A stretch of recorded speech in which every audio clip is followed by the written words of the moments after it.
Friends, myself Subhash Rajput and welcome to my channel SST genius. और आज का हमारा टॉपिक है क्लास 10th हिस्ट्री का lesson number 3 nationalism in India, यानी भारत में राष्ट्रवाद। देखिए, लास्ट चैप्टर्स में हमने पढ़ा कि किस तरह यूरोपियन कंट्रीज में राष्ट्रवाद का उदय हुआ और उन्होंने अपने नए नए राष्ट्र का उदय कराया और देशों का एकीकरण हो गया, यानी कि बहुत सारे जो टुकड़ों में बटे हुए देश थे उनका वे एक जुड़कर एक नई राष्ट्र का जन्म हुआ। इसी तरह भारत में 1857 में जो फर्स्ट इंडियन स्ट्रगल हुई, फर्स्ट फ्रीडम स्ट्रगल हुई थी, उसको अंग्रेजों ने बर्बरता से कुचल दिया था। लेकिन 19वीं सदी के शुरू के आते आते लोग भारतीयों ने भी समझा कि किस तरह से उनको अंग्रेजों से छुटकारा पाना है और वे समझने लगे कि आखिर वे कौन हैं, उनकी पहचान क्या है। और राष्ट्रवाद का सही मायने में अर्थ है कि लोगों के दिलों में राष्ट्र के प्रति लगाव की भावना विकसित होना, और जो भारतीयों में हो चुकी थी। और इस तरह से जब स्ट्रगल चल ही रहा था इंडिया फ्रीडम के लिए, फर्स्ट वर्ल्ड वार शुरू हो गया 1914 टू 1918 के बीच में जो लड़ा गया। वर्ल्ड वार कहाँ हुआ? यूरोपियन कंट्रीज के बीच में, लेकिन भारत को भी उसमें घसीट लिया गया। क्यों? क्योंकि इंडिया जो है ब्रिटेन की सबसे बड़ी कॉलोनी थी, और जब युद्ध होता है तो उसके लिए बहुत सारे जो है वॉर मटेरियल चाहिए होता है, गोला बारूद, टैंक, प्लेन्स, वार प्लेन्स, और इसके लिए सबके लिए क्या चाहिए? पैसा, और फौजी भी चाहिए। और ब्रिटेन क्या है? एक छोटा सा देश है, उसके रिसोर्सेज जो है बड़े लिमिटेड है, तो उसने भारत के लोगों की तरफ देखा और इंडिया से रिसोर्सेज को लेने लगे। तो इसका हम इम्पैक्ट पढ़ेंगे, impact of first war and nationalism India. First जो इम्पैक्ट हुआ वो हुआ huge increase in defence expenditure financed by raised custom duty, income tax also introduced. देखिए, जो पैसा ब्रिटेन को जो चाहिए था उसने क्या किया? इंडिया पर नए नए टैक्स लगा दिए, कस्टम ड्यूटी लगा दी, और वार लोन्स लिए और उनको चुकाने के लिए नई नई टैक्स लगाए। अब टैक्स का जो प्रभाव क्या होता है? जो वस्तुओं की जो कीमतें हैं, जो रोजमर्रा की जो जरूरतें की कीमतें हैं, वो बढ़ने लगी। उसका इम्पैक्ट देखा गया। Increase in the price of goods during war period doubling between 1913 to 18, यानी कि 5 साल के अंदर जो किसी भी तरह जो चीज थी जो डेली यूज में आने वाली, वो डबल हो गए उसके रेट। तो जाहिर सी बात है, देश पहले से ही तंगी से गुजर रहा था। आखिर ब्रिटिशर्स जो है ऑलरेडी रिसोर्सेज जो है पूरी तरह खत्म कर चुके थे इंडिया का, और ऊपर से नई नई ड्यूटीज, टैक्स उसने लगा दिए। तो इससे जो लोगों के मन में, भारतीयों के मन में ब्रिटिशर्स के प्रति घृणा की भावना बढ़ गई। फिर जो थर्ड इम्पैक्ट हुआ, forced recruitment in rural areas cold wide spread anger. देखिए, सिर्फ ठीक है, इंडिया वालों से रिसोर्सेज तो ले लिए, टैक्स लगा दिए, पैसे ले लिए, लेकिन साथ में लड़ने के लिए फौजी भी चाहिए होगी ना। तो उसके लिए क्या किया? अब इंडिया की जो ब्रिटेन की आर्मी है वो छोटी है, और इंडिया की आर्मी में काफी सारे सिपाही थे। अब तो उसने क्या किया कि बहुत सारे जो सिपाही है वो लड़ने के लिए यूरोप में ले गए। ऐसा नहीं था कि ब्रिटिश जो इंडियन आर्मी जो लड़ना नहीं चाहती थी, आखिर वे ब्रेव सोल्जर तो होते हैं, लेकिन वे क्यों लड़े? आखिर देखिए लड़ाई किसके बीच में? ब्रिटेन की, जर्मनी, इटली, फ्रांस, इनके बीच में। तो वहां पर इंडियन आर्मी क्यों जाए? क्योंकि कोई लगाव तो नहीं है ना लड़ाई से। अब भारत तो उसमें इन्वॉल्व था ही नहीं, जबरदस्ती खींचा गया, और ऊपर से उनकी जबरदस्ती भर्ती कर रही है। तो गांव में जो है एक एंगर फैल गया, गुस्सा फैल गया कि आखिर हम क्यों जाए लड़ने के लिए। और फोर्थ जो कोज हुआ 1989, 1920 से 21 में क्रॉप फेलियर हो गए। वार तो चल ही रहा था, चीजों की कीमतें बढ़ रही थी, और साथ ही साथ जो क्रॉप फेलियर होने लगे, सूखा पड़ने लगा।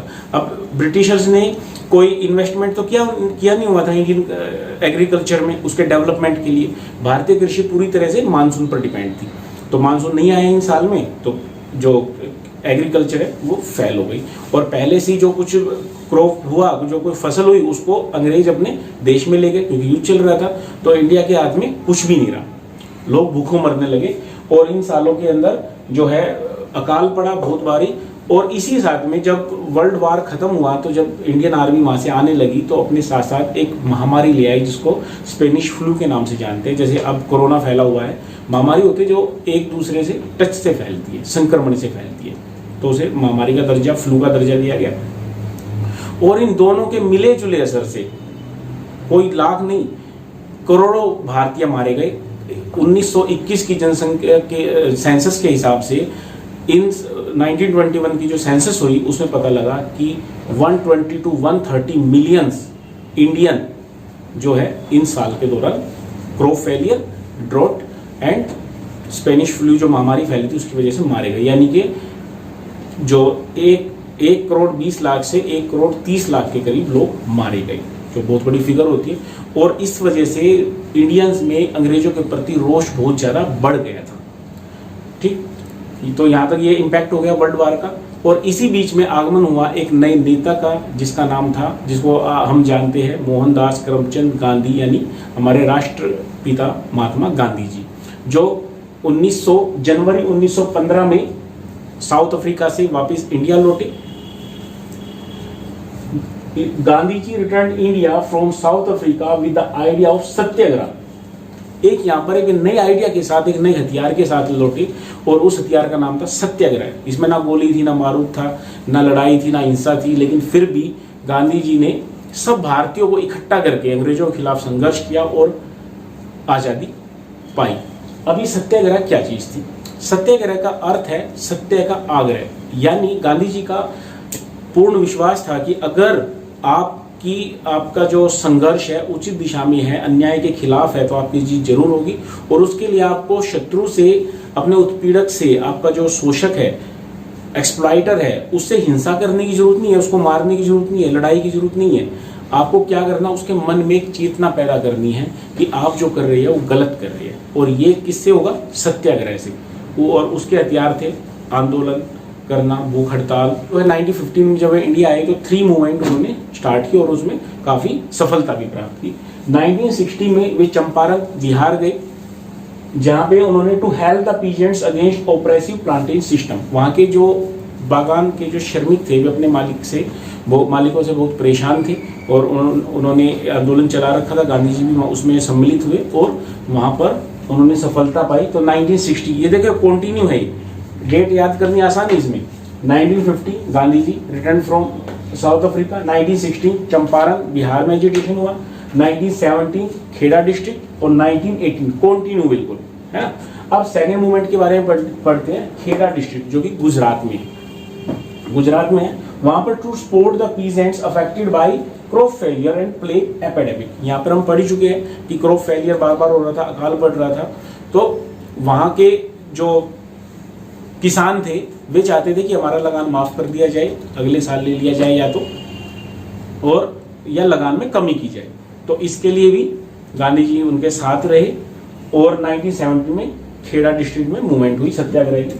18 में अहमदाबाद गुजरात गए हुए और वहां पे जो कॉटन मिल वर्कर्स थे उनमें जो प्रॉब्लम्स थी उनकी, कि उनकी वेजेस बढ़ाए जाए, काम के घंटे लिमिटेड किए जाए, वहां पर उन्होंने सत्याग्रह चलाया और उसमें सफलता प्राप्त की। Now we come to the topic the Rowlatt Act. First World War के दौरान भारतीयों ने तन मन धन से जो है अंग्रेजों का साथ दिया। उनको यकीन था कि फर्स्ट वर्ल्ड वार के खत्म होने के बाद जो ब्रिटिशर्स है वे इंडियंस को और ज़्यादा पावर देंगे और रिलैक्सेशन देंगे। अभी तक जो इंडियंस का टारगेट जो है पूर्ण रूप से स्वराज नहीं था, वे सिर्फ अभी रिलैक्सेशन चाह रहे थे ब्रिटिशर्स से। लेकिन ब्रिटिशर्स ने 1919 में रॉलेट एक्ट पास कर इंडियंस की सारी उम्मीदों को झटका दे दिया एक ही बार में। अब हम पढ़ते हैं रॉलेट एक्ट क्या था। देखिए, the Rowlatt act was passed on 21 March 1919. It gave the Britishers government enormous power to repress political activities and allowed detention of political prisoners without trial for 2 years. Britishers ने एक ऐसा कानून बनाया जिसमें वे किसी भी पॉलिटिकल एक्टिविस्ट को 2 साल तक के लिए जेल भेज सकते थे विदाउट एनी ट्रायल। अब यहाँ पर ट्रायल का अर्थ समझते हैं। अब मॉडर्न टाइम्स में क्या होता है, जैसे किसी भी व्यक्ति को गिरफ्तार किया जाता है तो उसके विदिन 24 आवर्स मजिस्ट्रेट के सामने ले जाना होता है पुलिस को और फिर उसके ऊपर ट्रायल चलता है। मतलब उसने जो भी अपराध किया है उसके बारे में कोर्ट के अंदर ट्रायल चलता है, पेशी चलती है। लेकिन इस कानून के अंतर्गत अगर किसी भी व्यक्ति को गिरफ्तार किया जाता है तो 2 साल तक उसको किसी कोर्ट में ले जाने की जरूरत नहीं है, कोई उस पर ट्रायल चलाने की जरूरत नहीं है।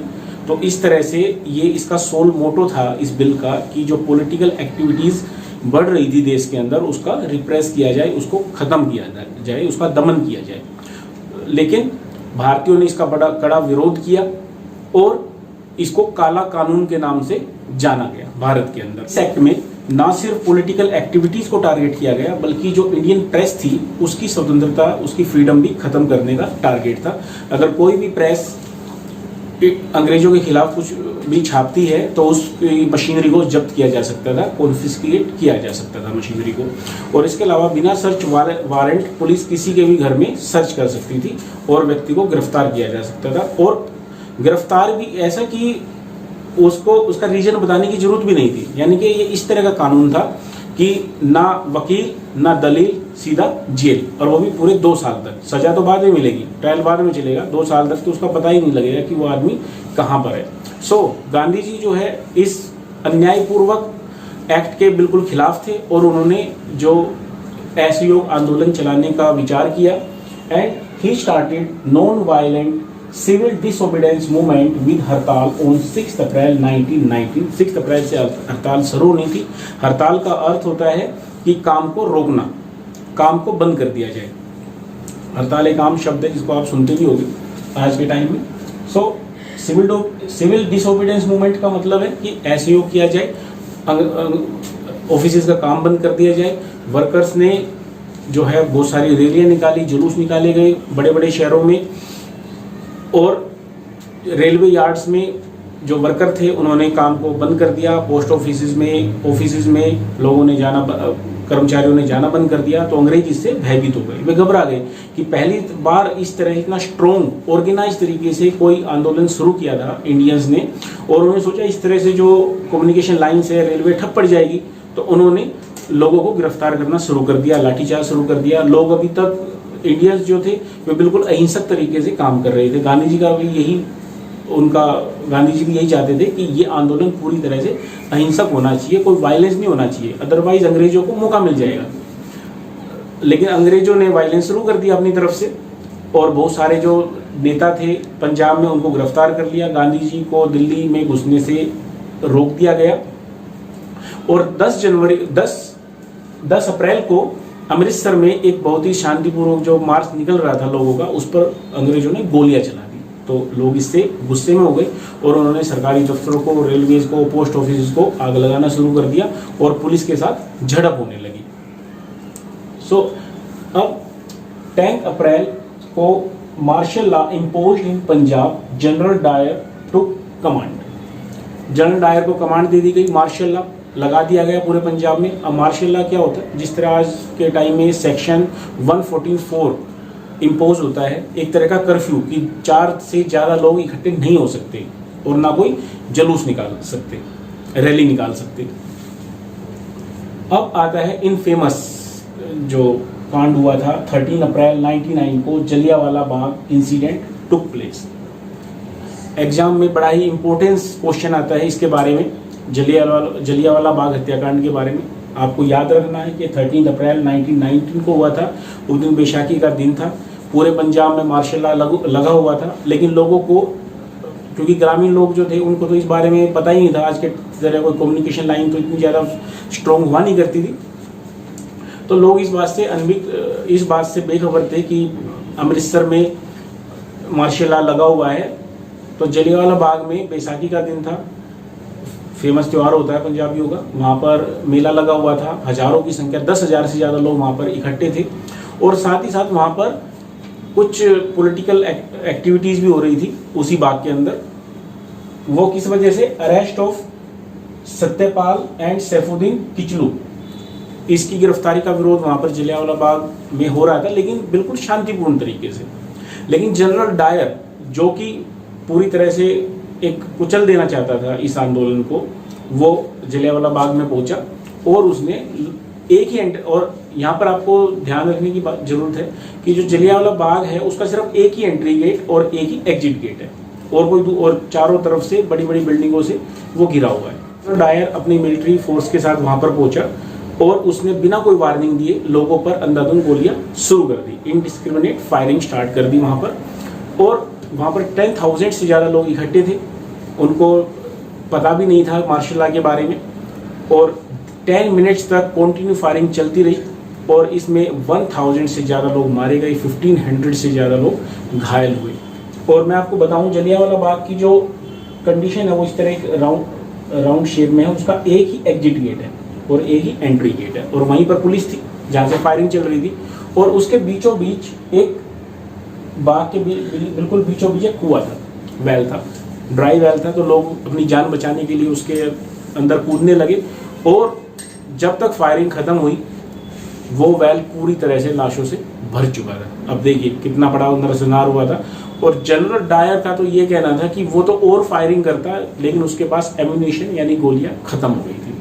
तो इस तरह से नृशंस हत्या की गई लोगों की, और इससे पूरे देश में एक गुस्से की लहर दौड़ पड़ी। लोगों को पता लग गया कि अंग्रेज किसी तरह से हिंदुस्तानियों के पक्ष में नहीं है। इंडिया में जैसे ही इस जलियांवाला बाग हत्याकांड के बारे में सूचना फैली, हिंसक प्रदर्शन होने लगे, लोग पुलिस से मोर्चा लेने लगे, तो पुलिस ने भी जो है पूरी तरह से एक दमनकारी रवैया अपना लिया था इस आंदोलन को कुचलने के लिए, और बड़ी निर्ममता से इस आंदोलन को कुचला गया।